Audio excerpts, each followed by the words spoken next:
Today's Wednesday, it's the 13th of August, it's 2025, and we're going to Trentham Gardens, somewhere that Anita and I haven't been for a very, very long time, but we've also got a bit of history there, which I'll tell you about once we get inside.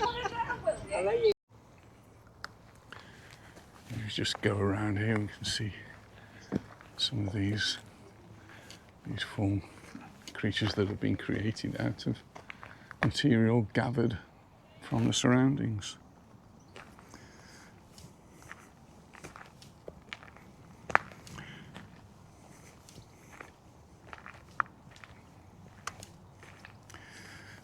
So the magnificent Trentham Hall that had been built was actually demolished in 1912, and I find that such a sad thing to have happened then, so no one alive particularly remembers any of that. Though some of the remnants, such as the grand entrance and the orangery, still stand, and hopefully get back when we go all the way around, get to be able to put a video or pictures of the grand entrance. But despite the demolition, the hall, the gardens, were opened to the public in 1910. So actually before it was demolished, they were opened, the gardens were opened up, and the site became a hugely popular entertainment venue with a Lido, a miniature railway, and the famous Trentham Ballroom, which hosted many of the era's biggest musical acts, including Pink Floyd and the Beatles. Sadly, never had the opportunity to see the Beatles, but I was at the concert, or a concert, that Pink Floyd performed, I think in 1974. So 1974, Pink Floyd, I read, were going to be at Trentham Gardens, and they were the group of the time as far as I was concerned. They'd just released Dark Side of the Moon, which is one of the biggest selling records of all time and was my favourite record at the time. And I needed to get a ticket. 1974, I just started at the sixth form college, was doing my A-levels, and I needed to get a ticket, and I obviously had to be at college. And I wasn't a naughty boy, I didn't skip college. I used to go every day and go to all my lectures. But I really needed those tickets. I got my mother to go and buy the tickets. I got to go up. She actually drove up to Trentham Gardens and queued up. I can imagine, I don't know, I wasn't there, but I can imagine with all of these Pink Floyd fans, and there's my mother who's definitely not looking like a Pink Floyd fan. Anyway, she got me the ticket, and I went to see Pink Floyd, I think November 1974, and they did play Dark Side of the Moon, plus lots of other stuff, and it was a brilliant concert. They were the pioneers of quadraphonic sound, so you sat on the floor in the ballroom, and the music was just all around you. It was really wonderful, and Pink Floyd, being Pink Floyd, had the magnificent light show. Anita and I did see them again later on, but not at Trentham Gardens. We went to see them at Bingley Hall, and that's when they were doing Animals, and that was another quite fantastic occasion. I really do wish I'd got photos and videos from those times, but sadly not. So we come now back to Trentham Garden itself. After a period of decline in the 20th century, the estate was eventually purchased by the St Modwen Properties in 1996.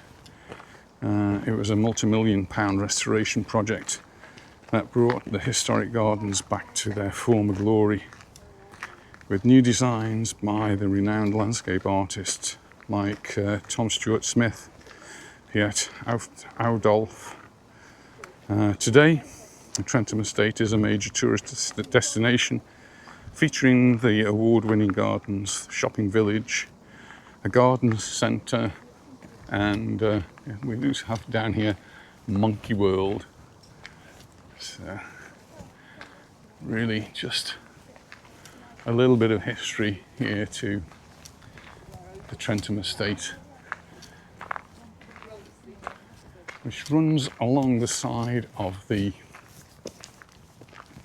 A34. So on the left hand side we have the A34, you can't see any of it now, and on the right hand side we have the M6 motorway, and in between we've got this just beautiful space. I bet the Dukes of Sutherland wish they still had it.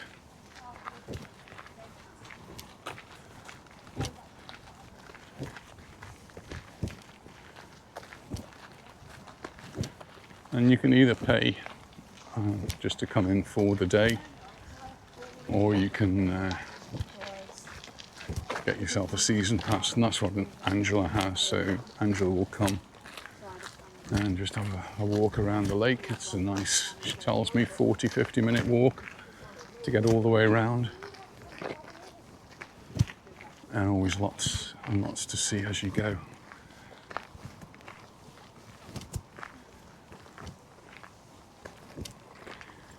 I'm going to be taking lots of photographs. I'll do some more videoing later on, but I want to take lots of photographs while I'm here. So I'm going to cut the video for a moment and catch up with you a little bit later when I see something happening. And just as I say that, I see something that's also more rowers out there, more swans out there, and on the railway track we've actually got another little station here, and we've got some branching here so that the trains can pass each other. I do hope we get a chance to at least see the trains if we don't actually go on them. Well, it looks as though we've got to the end of the line here, and this is actually a turntable, so the train can come on here and carry on to the end. The engine can then be turned around on here and then link up. So that's what that's all about. It's about turning around and going back. It is actually quite a nice shady walk so far, so and plenty of trees. So temperatures are wonderful today, mid-20s, so it doesn't feel too hot to us, though everyone who lives in England seems to be complaining about the temperatures. Plenty of park benches. There's another one of those animal constructions.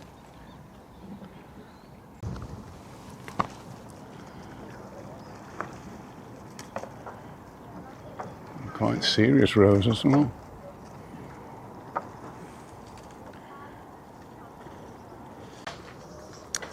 I was just looking at the oak tree here, absolutely laden with acorns.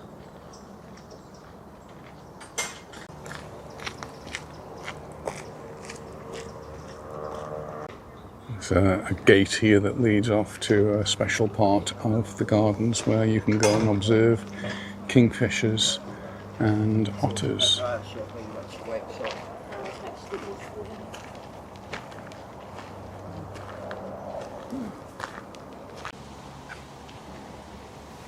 Another bee, I think, just by the side of the lake. You can get some ducks and not white swans.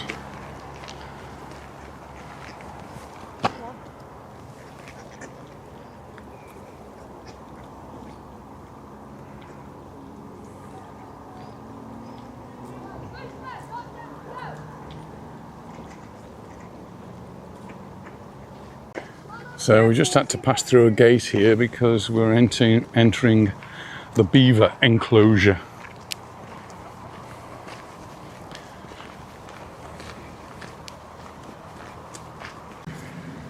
So there's a dam which is the end of the lake. So this is the thing that Capability Brown would have helped to construct, and it forms an overflow so that the water can pass down through here and under the bridge where I'm standing. And then from under the bridge it goes out into the river, which is now much cleaner than it was back in the early industrial times. It's quite a nice river now.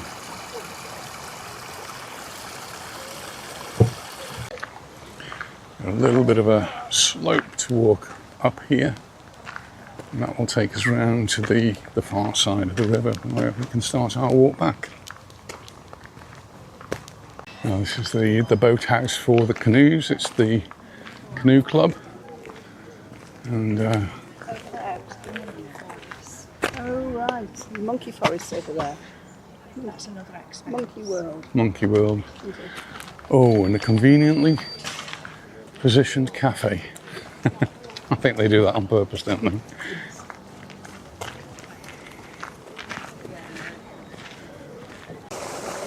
So obviously not only from the river, but the water's coming in there. Not sure where that water's coming from. But I'm just looking down into the lake, and it's very, very clear. I'm not seeing any fish at the moment, but it does look very clear, very clean. And the whole area is very well looked after. Well, that's the path that we're on, so I'm going to go back up there, catch up with the ladies. Well, as we walk down the path, my imagination tells me that the swimming pool will be somewhere off to the left here. But it's long been demolished, and I guess there's no remains of it anymore. I have in the past tried to identify it on Google Earth, but not really had any success. And here's one of the natural waterways coming into the lake, and just on this side, this is where it goes in. And there's some ducks, and Anita's calling me now. So Anita called me across, and there were 3 ladies that she'd stopped. Should we stop somebody? Anyway, she says, "Do you recognise her?"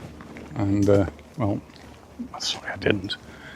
Anyway, Anita will tell you the rest of the story. And it's my best friend from when I lived in Clough Lane in Warrington, Carol Marsden, and Leslie, her sister. My best friends from then, from many, many years ago, and I just met them here in Trentham Gardens. And when she says many years ago, she's talking about 60 years ago.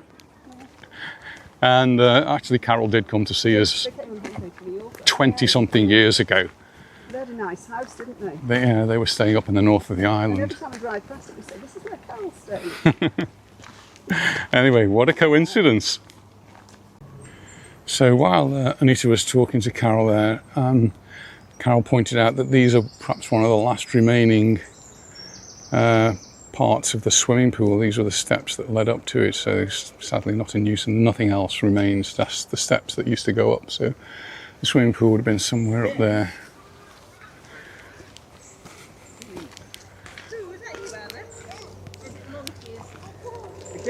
Oh, what memories. So I've been walking through the forest. I've seen lots of trees that have died, and this one, they've actually done something really nice with it and created a wonderful sculpture. And if we just look down here on the forest floor, there's a couple more of these wonderful forest sculptures.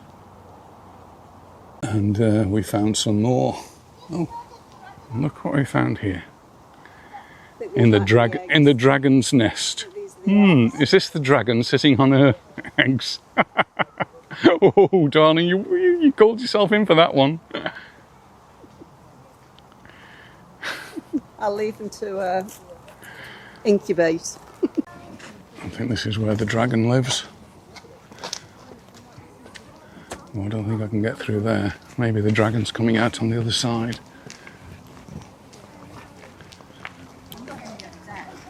Ah, there's the dragon. Dragon's just come out of a den. These remains of roots and trees are quite artistic, I think. Oh, there's a lovely dragonfly zipping around there.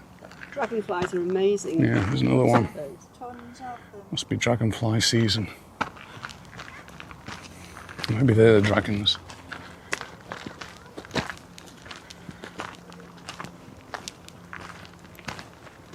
Temperature's rising now, and it's starting to feel a little bit warmer. Beautiful. But perfectly shaded path makes it a really comfortable experience.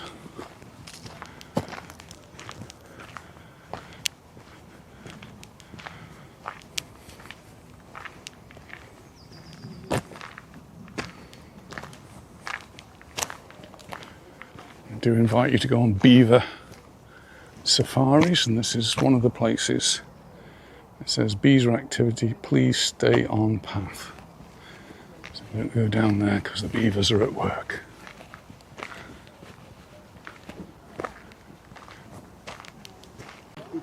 So we have 2 or 3 distinct paths, but this main one here that people are walking on, we've been walking on, is probably the path that the old railway track took and goes down all the way down there, which would take them to the swimming pool.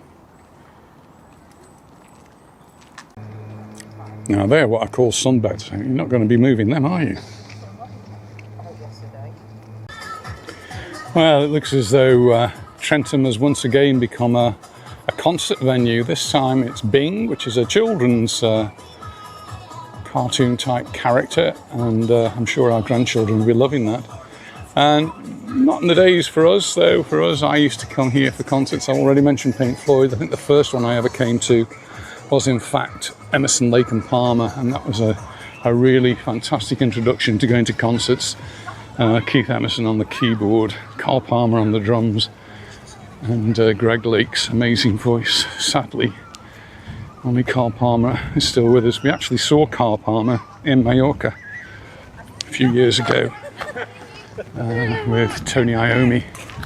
Absolutely brilliant concert, and we were almost on the front row listening to his amazing drumming. Girls are down there. H2O, very important. Little area with more carvings and a play area for the little children.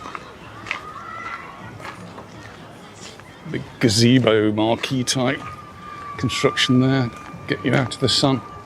And it's going to be a sunny, hot day. The weather prediction for today here in Stoke-on-Trent area is 29 degrees, and it just feels lovely and warm. So, great day for spending it at Trentham. I'm sure it's going to get very busy here as the day goes on. We've got the school holidays, and we're a fantastic place for people to come. Listen well, good folk, and hear a tale of waters old and dear, of Trentham's lake, so deep and grand, the fairest sheet in all the land.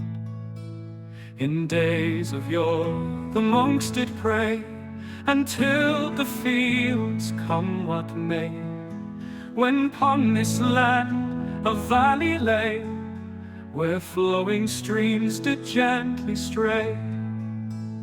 The Trentham Hall of noble stone was where the mighty Lord was known. He dreamt a vision clear and bold, a lake to grace his manor old. Sir Lancelot of storied name, he sought to win eternal fame. He dammed the Trent with sweat and toil upon this rich and fertile soil. The waters rose a shimmering glass, reflecting clouds that softly pass. And Trentham Park, a verdant sight, was born anew with liquid light. So raise a glass and sing the praise of Trentham's lake through changing days. A legacy of grace and might, a timeless, pure and blessed light.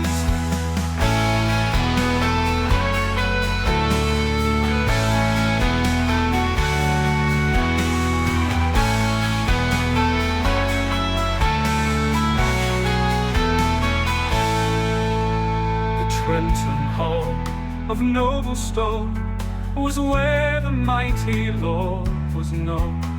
He dreamt a vision clear and bold, a lake to grace his manor old. The Trentham Hall of noble stone was where the mighty Lord was known. He dreamt a vision clear and bold, a lake to grace his manor road, a lake to grace his manor road. Sir Lancelot of storied name, he sought to win eternal fame. He dammed the Trent with sweat and toil upon this rich and fertile soil. Upon this rich inland road.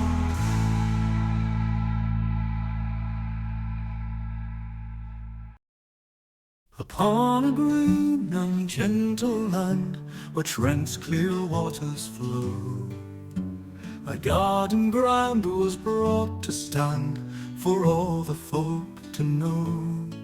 Sir Trentham's hall with gabled wall washed o'er the verdant ground. A noble name, a rightful claim, a place of peace was found. The Duke of Sutherland in his hand held title, might and grace. He summoned Brown of great renown to shape the sylvan space. With skill and spade a lake was made where swans did softly glide, and paths were laid through sun and shade along the waterside. A century passed, the gardens cast a spell of beauty rare, but progress sound on hallowed ground wrought change and some despair. The old estate met its sad fate, the house was pulled to ground, and industry for all to see on sacred soil was found. Yet hope returned, a new leaf turned with strength and careful hand, to bring once more the days of yore to this much-loved land. With clever plan, with gentle man, Lord of the pottery clay, brought back the green, a vibrant scene to greet the light of day. So raise a glass as seasons pass to Trentham's rising fame, a timeless tale that will not fail to speak a noble name. From lordly hall to verdant wall, its history we sing. The gardens stand throughout the land, a joy for all to bring.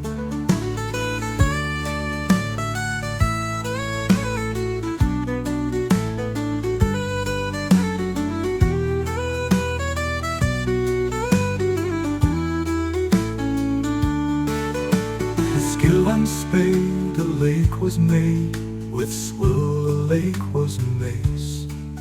With skill and spade throughout the land, a joy for all to bring. With skill and spade a lake was made where swans did softly glide, and paths were laid through sun and shade along the waterside. Paths were laid through sun and shade along the waterside.